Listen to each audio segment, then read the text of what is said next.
New York State Racing Pari-Mutuel Wagering Breeding Law, Section 102 provides that the New York State Gaming Commission shall consist of 7 members appointed by the governor by and with the advice and consent of the Senate.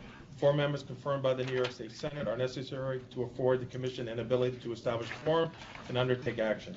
This present meeting of the commission is now called to order. Ms. Secretary, please call the roll. John Crotty. Here. Peter Machete. Here. John Baklemba. Barry Sample. Here. Jerry Skurnick. Here. Todd Snyder. Here. Ms. Secretary, please have the record reflect that a quorum of qualified members is present, thus enabling transaction of business. Chairman Sample.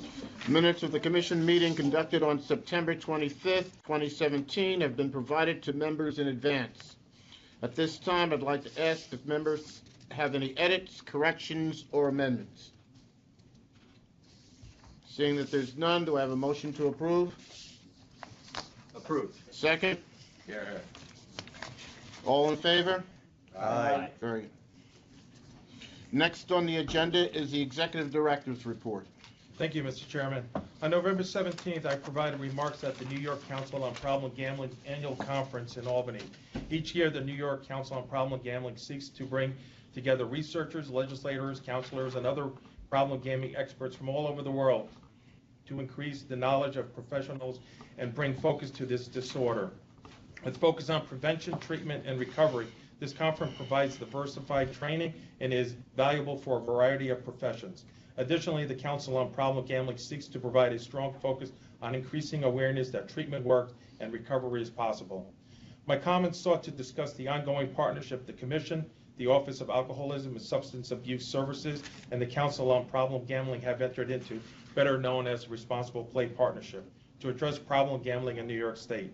Self-exclusion was a main topic of my comment, and I reported that since the program, which was launched earlier this year, over 800 individuals have registered statewide.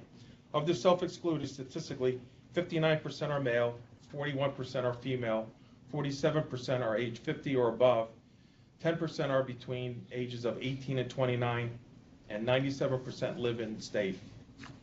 Empire City Casino at Yonkers Raceway accounted for 192, or 24% of the individuals who self-excluded, followed by Resorts World Casino New York City with 133 individuals, and Rivers Schenectady with 122.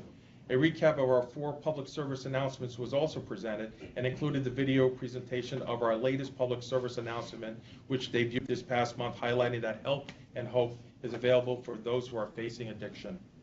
As for casino development, there are 3 commercial casinos up and running in New York.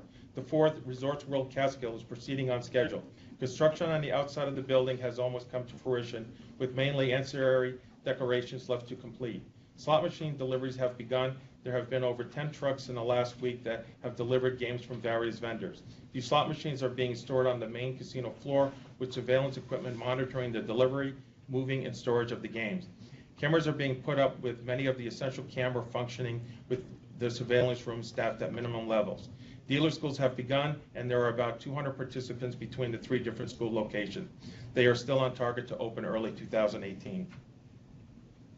Any questions for Ron? No. Our next item on the agenda is rulemaking. New York State Racing, Pari-Mutuel Wagering, and Breeding Law authorizes the Commission to promulgate rules and regulations that it deems necessary to carry out its responsibilities. To that regard, the Commission will from time to time, promulgate rules and rule amendments pursuant to the State Administrative Procedure Law. We have 2 items for consideration today. Ron, will you please outline the first item? Yes, for consideration, Commission consideration is the addition of a table game called Heads Up Hold'em. Heads Up Hold'em is an ultimate Texas Hold'em variant based on Texas Hold'em. In Heads Up Hold'em, a player may raise their bet one time and has 3 opportunities to do so. The earlier the player raises, the more they can bet. The main difference between Heads Up Hold'em and Ultimate Texas Hold'em are, in the former, the player may raise only 3 times their ante bet before the flop, but the game includes beat bonuses for losing with a straight or higher. This game has been authorized for play since rules were temporarily approved pursuant to Rule 5323.19. The Commission's Division of Gaming has evaluated the experience with this game and believes it's appropriate to add to the table game rules as a permanent rule. Staff recommends that the Commission authorize the proposal of this rulemaking. Are there any questions on the proposal of an amendment to add Heads Up Hold'em as a fully authorized game? No questions? May I have a motion? So moved. Second? Second. Discuss the motion? All in favor? Aye. Opposed? Motion carries. Ron, will you please outline the second item? For Commission consideration are several proposed changes to the casino table game regulations to improve operations and conform with industry standards. The proposed change to Rule 5321.18 would allow the local area progressive controllers to be implemented to coordinate the payment of a shared progressive jackpot between two or more table games at the same facility, which many other jurisdictions such as Connecticut, New Jersey, Pennsylvania, Maryland, Nevada, and Ohio permit. At present, a progressive jackpot is limited to within a single table game. The proposed change to Rule 5322.2 would add additional chip denominations of $2, $25,000, and $100,000. These changes would facilitate gameplay. The proposed change to Rules 5324.10 and 5324.11 would clarify dealer options and patron wagering in a discrete wager offered in the game of blackjack. The proposed change to Rule 5324.12 would provide a non-generic optional wager of match the dealer and pay tables for the Spanish 21 table game.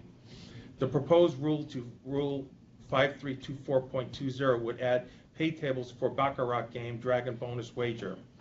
The proposed change to Rule 5324.215 would, for mini Baccarat, require a table to have a form of a discard rack.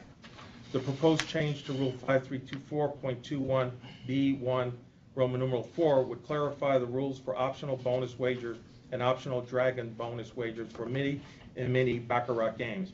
Finally, the proposed changes to Rule 5300.1 and 5322.2 would move definitions for non-valued chip and valued chip to the general definition section, and a reference would be corrected in the proposed new Rule 5322.2C2. Staff recommends that the Commission authorize the proposal of this rulemaking. Any questions on the proposal of various amendments to the existing commercial casino game table rules? No questions? May I have a motion? So moved. Second? Second. Any discussion of the motion? May I have a vote? All in favor? Aye. Opposed? Motion carries. We have one adjudication for this morning, afternoon, wherever we are, afternoon. The next item of scheduled business regards adjudications. Today, we have one item for adjudication. Ron? On March 8, 2017, the Bureau of Licensing denied the application of Essence Mickle for a video lottery gaming non-key license for employment as a housekeeper at Suffolk Regional Off-Track Betting Corporation's video lottery gaming facility. The denial cited Ms. Mickle's failure to disclose criminal history. Ms. Mickle requested a hearing which was scheduled for June 16, 2017. Ms. Mickle failed to appear at that hearing, then failed to appear on the adjourned date of September 14, 2017. The hearing officer submitted a report dated September 19, 2017. The hearing officer recommended that Ms. Mickle's request for a hearing be deemed withdrawn and that her application for licensure be denied. The Commission considered this matter at a meeting conducted pursuant to judicial or quasi-judicial proceedings exemption of New York Public Officers Law, Section 108.1.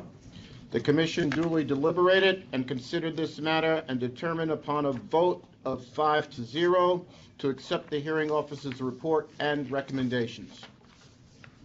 The next item on the agenda is old business. Do we have any old business on?